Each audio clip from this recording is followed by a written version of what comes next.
Hello and welcome to Modern Handgunners. I'm Ben Branham. And I'm Bob Main.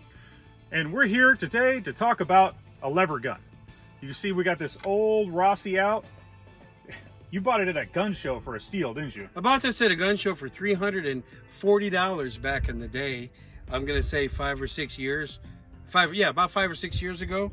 And it's nothing special. It's just a Rossi 38 Special 357 Magnum, 16-inch barrel. Real nice, handy gun. But you got it as a used gun too, right? I got it as a used gun, but not very used. Very used. No. Still loved. Well, we thought we'd bring out an old gun today to talk to you about it. And, well, why don't you tell everybody why you bought the gun? Well, a couple of reasons. Let's talk about legal reasons first.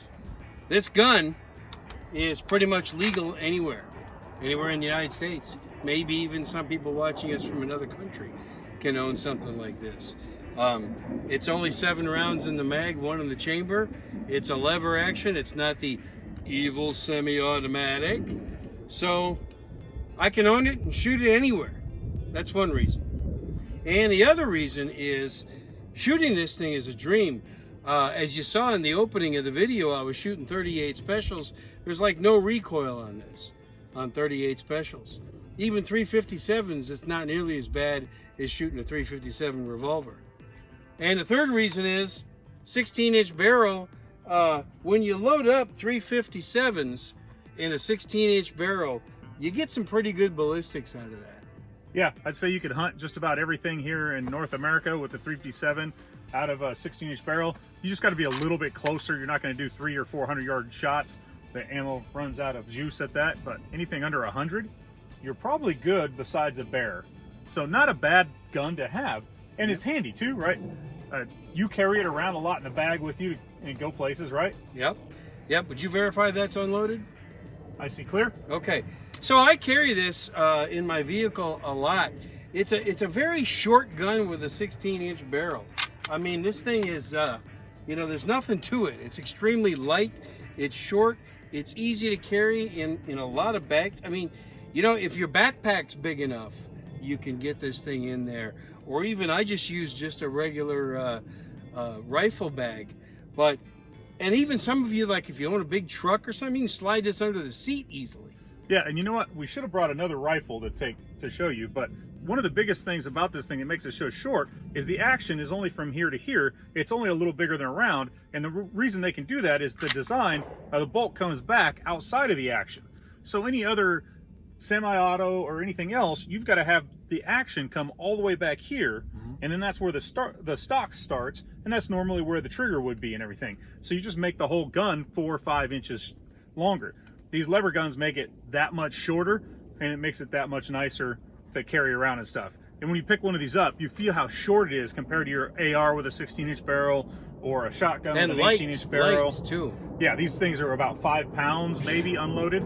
Yeah. So really nice to carry around. And 8 rounds of 357 doesn't add too much weight to it either. The other good thing about a little small rifle like this is that, if you got a little bit more expensive version, one that's not ejecting at the top, you can put nice scopes on them, anything you want, and still have a nice compact little rifle. And then it fits with all your other ammo. I mean, I've got a couple. This is my pocket revolver I carry all the time. So ammo interchangeability. If you were going to carry a bigger revolver like this Smith, everything goes back and forth. So you don't have to stock one ammo, carry one ammo, have one ammo with you. This will shoot 38 special or 357. Same with your revolver, 38 special or 357. I don't have to worry about magazines with this. I don't have to, stock a bunch of magazines. I don't have to constantly clean them and do all that other kind of stuff. Got to clean the rifle. So then there's a couple downsides of the rifle, right? The first capacity. One, 8 rounds in the magazine. That's all you get. Yeah. But realistically, unless you're going against a horde of marauders, 8 rounds should get it done. And I say should because we never know what kind of self-defense anybody's going to be into. And then I would say, secondly, they're analog guns, so you have to run the gun every time. You have to make it work. You have to run the action or the lever.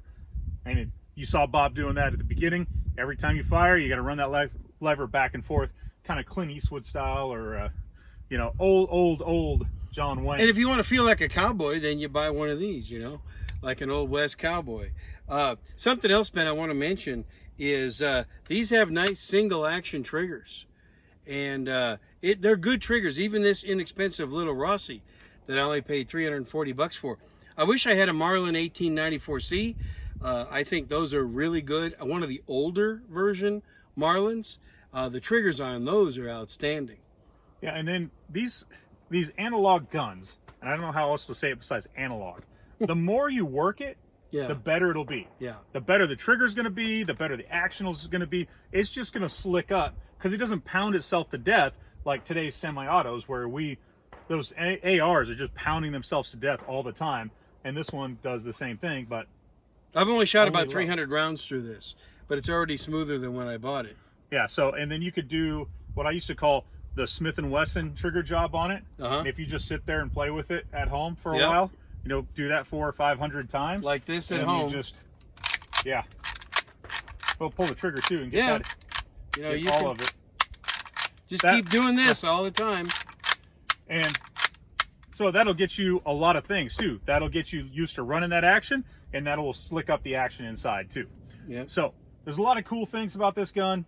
The last thing I'm going to say that's not really cool about this gun is loading it through the side gate. Yeah. And Loading so- it through here. Yeah. If I just grab, I don't even have ammo off the table here. Here, go ahead. I found whatever box of whatever I have sitting around. Yep. It's MagTech 38 Special. If I take rounds off the gun, first the action has to be closed to load it. And then I have to slide them in here one at a time through the side gate. That takes a long time. You can get better and better at it, and then of course I have to run the action to make it work. Don't worry, we don't have a cameraman. It's all safe. It's on a stand. And there's a So- berm back there too. We are always safe, but you know, to shoot it, you got to run the action and go with it. So since I put 2 rounds in, I got to shoot it though. You got to shoot it. Just because everybody wants one of these, right? They're fun. Here, put a third round in it. Give me 3 rounds. We'll go for that. All right. And we'll see what the groups look like when I've never done this before. And if you don't get the loading gate closed, it won't cycle.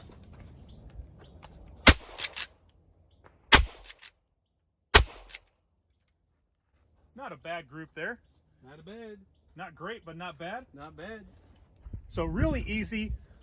You can actually shoot these as fast as you could run the gun, I'm thinking. Yeah, yeah. And with practice, you can get pretty fast at that.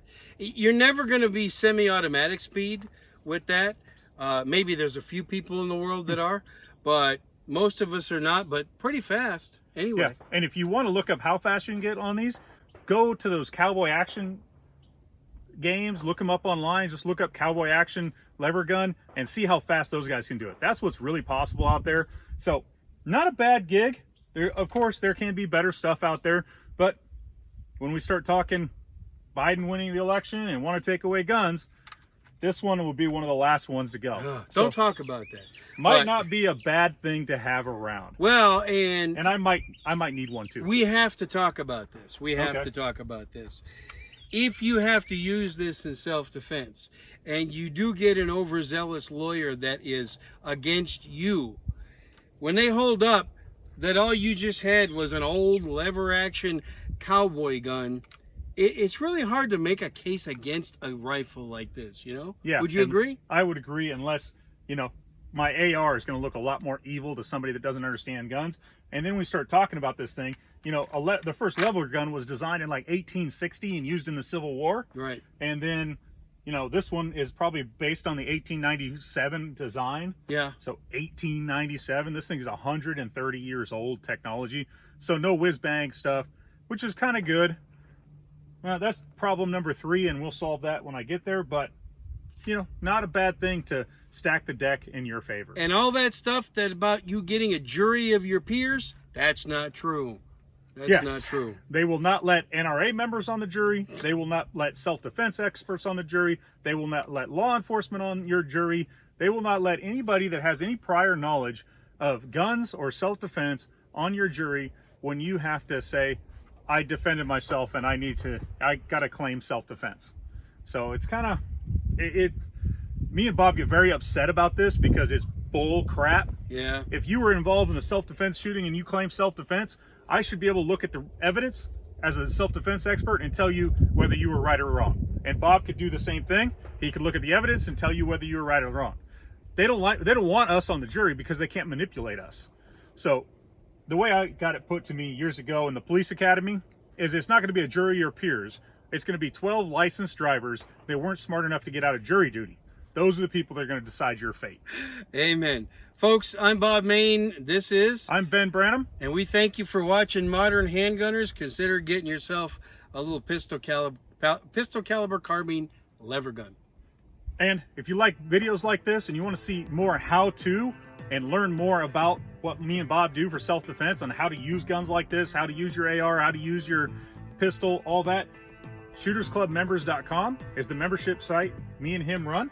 And you can go there for $75 a year or $8 a month. And, well, just go check out that video on the front page. You'll see what it's all about. And then that video, I think, is worth the $75 if you learn the 2 techniques that are in there. And that's free to do. And there's links in the show notes below this video on how to get to the Shooters Club directly. So go check out shootersclubmembers.com. Thanks for watching.